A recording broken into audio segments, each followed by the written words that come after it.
Hi good morning. നമുക്കിന്ന് ചപ്പാത്തിയുടെ കൂടെയും ഇടിയപ്പത്തിൻ്റെ കൂടെയും ചോറിൻ്റെ കൂടെയും ഒക്കെ സൈഡ് ഡിഷായിട്ട് കഴിക്കാൻ പറ്റുന്ന ഒരു ഈസി എഗ് റോസ്റ്റ് തയ്യാറാക്കിയാലോ. ഒട്ടും തന്നെ ഗ്രേവി ഇല്ലാതെ മുട്ടയിൽ നന്നായിട്ട് പുരണ്ടിരിക്കുന്ന രീതിയിലാണ് കേട്ടോ ഈ ഒരു എഗ് റോസ്റ്റ്. അപ്പോൾ നമുക്ക് എങ്ങനെയാണ് നമ്മുടെ എഗ് റോസ്റ്റ് തയ്യാറാക്കുന്നത് നോക്കാം.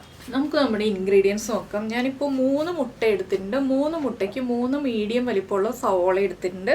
അതുപോലെ ഒരു ചെറിയ തക്കാളി എടുത്തിട്ടുണ്ട് കേട്ടോ. വലിയ തക്കാളി വേണ്ട, അധികം പുളി വേണ്ട. പിന്നെ ഇതാ ഇത്രയുള്ള ഒരു പീസ് ഇഞ്ചി എടുത്തിട്ടുണ്ട്. ഒരു പച്ചമുളക് എടുത്തിട്ടുണ്ട്. നല്ല എരിവുള്ള പച്ചമുളകാണ്, അതുകൊണ്ടാണ് ഞാൻ ഒരെണ്ണം എടുത്തിട്ടുള്ളത്. നിങ്ങളുടെ കയ്യിലുള്ള പച്ചമുളക് എരിവ് കുറവാണെങ്കിൽ 2 എണ്ണം എടുത്തോളൂ. അപ്പോൾ നമുക്കിനി സവോള ഒന്ന് വഴറ്റിയെടുക്കാം. സവോള വഴറ്റണയിലാണ് ഈ ഒരു കറിയുടെ പ്രത്യേകത ഉള്ളത്. അപ്പോൾ നമുക്ക് ആദ്യം സവോള വഴറ്റാം. അപ്പോൾ നമ്മളൊരു പാൻ ചൂടാക്കാൻ വെച്ചിട്ട് പാനിലേക്ക് വെളിച്ചെണ്ണ ഉണ്ടോ ഞാൻ ചേർക്കുന്നത്. വെളിച്ചെണ്ണയോ വെജിറ്റബിൾ ഓയിലോ ഏതായാലും കുഴപ്പമില്ല. കുറച്ച് ഓയിൽ കൂടുതൽ വേണം, ഏതാണെങ്കിലും അതാണ് നമുക്ക് ആവശ്യം. ഇതിലേക്ക് നമുക്കിനി നമ്മൾ എടുത്തു വെച്ചിരിക്കുന്ന സവോള ചേർത്ത് കൊടുക്കാം. സവോളയുടെ കൂടെ തന്നെ ഞാൻ പച്ചമുളകും ചേർക്കുന്നുണ്ട്. ഇതിലേക്ക് നമുക്ക് ഇഞ്ചി ഒന്ന് ചതച്ച് ചേർത്ത് കൊടുക്കാം. വെളുത്തുള്ളി ചേർക്കുന്നുണ്ടെങ്കിൽ ഒരു 3 അല്ലി വെളുത്തുള്ളി, അതിൽ കൂടണ്ട കേട്ടോ. 3 അല്ലി വെളുത്തുള്ളിയും കൂടി ഒന്ന് ചതച്ച് ചേർക്കണം. ചതച്ച് തന്നെ ചേർക്കണം കേട്ടോ. നമ്മൾ ചെറുതായിട്ട് കട്ട് ചെയ്തിട്ടൊന്നും ചേർക്കരുത്. അപ്പോൾ ഞാനിതൊന്ന് ചതച്ചിട്ട് വരട്ടെ. അപ്പോൾ നമ്മൾ ഇഞ്ചി ഇതുപോലെ ചതച്ചെടുത്തിട്ടുണ്ട്. നന്നായിട്ട് ചതയുണ്ട. വെളുത്തുള്ളി ആണെങ്കിൽ നന്നായിട്ട് അങ്ങനെ ചതഞ്ഞു പോകണ്ട കേട്ടോ. ഇനി നമുക്കിതിലേക്ക് കുറച്ച് ഉപ്പ് ചേർക്കാം. ഒരു 1/2 ടീസ്പൂൺ ഉപ്പ്. ഇത് നമ്മുടെ സവോള നല്ല ബ്രൗൺ കളറായി വരുന്നത് വരെ വഴറ്റിയെടുക്കുക. ബ്രൗൺ കളറായാൽ മാത്രമേ നമ്മൾ വഴറ്റുക നിർത്താൻ പാടുള്ളൂ. അപ്പോൾ ഇനി സവോളയുടെ കളറൊക്കെ ഒന്ന് മാറി വരട്ടെ. അപ്പോൾ നമ്മുടെ സവോളയുടെ കളർ കണ്ടോ, ഇത്രയും മാറിയിട്ടുണ്ട്. ഈ ഒരു കളർ ആവുന്നത് വരെ സവോള വഴറ്റാട്ടോ. ഇനി നമുക്കിതിലേക്ക് പൊടികൾ ചേർത്ത് തുടങ്ങാം.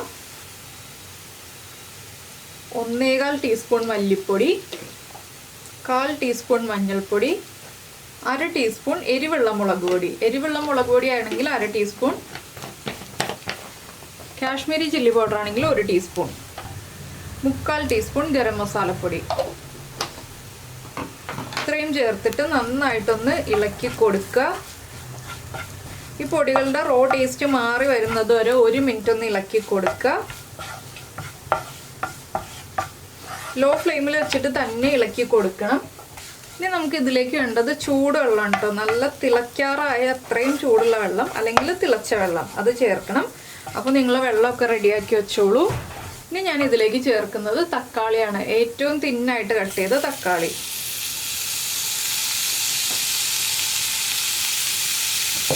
വേഗം കുക്കായി കിട്ടാനാണ് നമ്മൾ തിന്നായിട്ട് തക്കാളി കട്ട് ചെയ്തെടുത്തിട്ടുള്ളത്.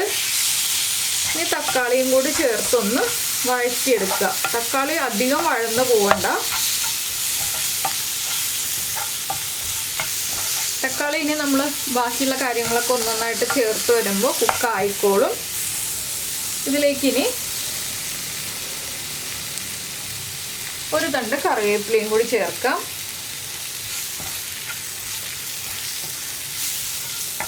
അപ്പോൾ തക്കാളിയും ആ പൊടികളും എല്ലാം ഒന്ന് കുക്കായി വരാനായിട്ട് നമുക്ക് 1 മിനിറ്റ് ഒന്ന് ഇളക്കി കൊടുക്കാം. അപ്പോൾ നമ്മുടെ തക്കാളിയും പൊടികളും ചേർന്ന് കുക്കായി വന്നിട്ടുണ്ട്. നമുക്ക് ഇതിലേക്ക് ഒരു 1/2 കപ്പ് ചൂടുവെള്ളം ചേർത്ത് കൊടുക്കാം. നിങ്ങൾക്ക് എത്ര ഗ്രേവി വേണം എന്നുള്ളതനുസരിച്ച് വേണം ചൂടുവെള്ളം ചേർക്കാൻ. ഇത് ഒരുപാട് ഗ്രേവി ഉള്ളൊരു കറിയല്ല കേട്ടോ.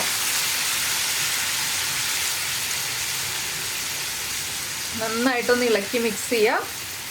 അപ്പോൾ കുറച്ചുകൂടി വെള്ളം ചേർക്കണം, അപ്പോഴേ നമ്മുടെ ഗ്രേവി കറക്റ്റ് ആവുള്ളൂ.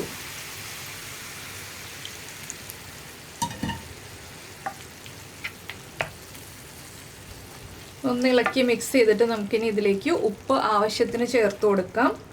എരിവ് കുറവാണെങ്കിൽ ഇനി കുരുമുളക് പൊടി മാത്രം ചേർക്കാം കേട്ടോ. മുളക് പൊടിയോ പച്ചമുളകോ ഒന്നും ചേർക്കരുത്. ഉപ്പ് ചേർക്കാണ് ഞാൻ.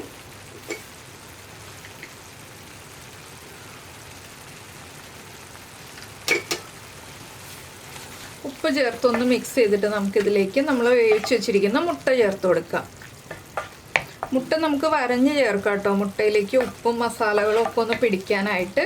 ഞാനിപ്പോൾ വരഞ്ഞിട്ടില്ല, നിങ്ങൾക്ക് വരഞ്ഞ് ചേർക്കാം. വേഗം തന്നെ മസാല മുട്ടയുടെ ഉള്ളിലേക്ക് കയറാനായിട്ട്.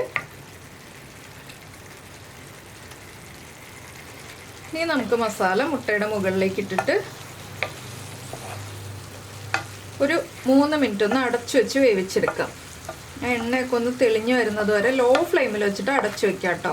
അപ്പോൾ നമ്മുടെ കറി ഇതാ എണ്ണയൊക്കെ തെളിഞ്ഞ് കുക്കായി വന്നിട്ടുണ്ട്. ഗ്രേവിയൊക്കെ വറ്റി കണ്ടോ, കറക്റ്റ് പാകമായിട്ടുണ്ട്. ഇത് നമുക്ക് ചോറിൻ്റെ കൂടെയും ചപ്പാത്തിയുടെ കൂടെ ഇടിയപ്പത്തിൻ്റെ കൂടെ ഒക്കെ കഴിക്കാൻ പറ്റിയ മസാലയാണ് കേട്ടോ. നിങ്ങൾക്ക് ഈ മുട്ട മുറിച്ച് ചേർക്കണം എന്നുണ്ടെങ്കിൽ മുറിച്ച് ചേർക്കാം. അപ്പോൾ ഞാൻ ഇനി ഇതിലേക്ക് 1-2 കാര്യങ്ങളും കൂടി ആഡ് ചെയ്യാണ്. ലാസ്റ്റ് 1 പിഞ്ച് ഗരം മസാലപ്പൊടി. ആ ഫ്ലേവർ ഒന്ന് കിട്ടാൻ വേണ്ടിയിട്ടാണ് നമ്മൾ ലാസ്റ്റ് 1 പിഞ്ച് ഗരം മസാലപ്പൊടി ചേർക്കുന്നത്. പിന്നെ ഒരു 1/4 ടീസ്പൂൺ പെരിഞ്ജീരകം പൊടിച്ചത് ഫ്രഷായിട്ട് പൊടിച്ചെടുത്തിട്ട് അപ്പോൾ തന്നെ ചേർക്കുക. പിന്നെ ഇതൊന്ന് ഇളക്കി മിക്സ് ചെയ്യുക. ഈ എണ്ണ തെളിഞ്ഞ് വരുന്നത് വരെ ഈ ഒരു കറി നമ്മൾ കുക്ക് ചെയ്തെടുക്കുമ്പോഴാണ് കറിയുടെ ടേസ്റ്റ് കൂടുക കേട്ടോ. നന്നായിട്ടൊന്ന് ഇളക്കി മിക്സ് ചെയ്യുക. ഇനി ഇതിലേക്ക് നമ്മൾ ചേർക്കുന്നത് ഒരു പിഞ്ച് പഞ്ചസാര. ആ എരിവും പുളിയൊക്കെ ഒന്ന് ബാലൻസ് ചെയ്യാനാണ് നമ്മൾ 1 പിഞ്ച് പഞ്ചസാര ചേർക്കുന്നത്. ഇനി നമുക്കിതൊന്ന് ഇളക്കി മിക്സ് ചെയ്തതിന് ശേഷം നമ്മുടെ കറി സെർവ് ചെയ്യാം. അപ്പോൾ നമ്മുടെ മുട്ട റോസ്റ്റും ചപ്പാത്തിയും ഞാൻ എന്താ സെർവ് ചെയ്ത് കഴിഞ്ഞു. അപ്പോൾ എല്ലാവരും ഉണ്ടാക്കി നോക്കാം കേട്ടോ. വളരെ ഈസി ആയിട്ടുള്ളൊരു എഗ് റോസ്റ്റാണ്. കുറച്ച് സമയം സവോള വഴറ്റാൻ വേണ്ടി മാത്രം പോകുന്നേ ഉള്ളൂ.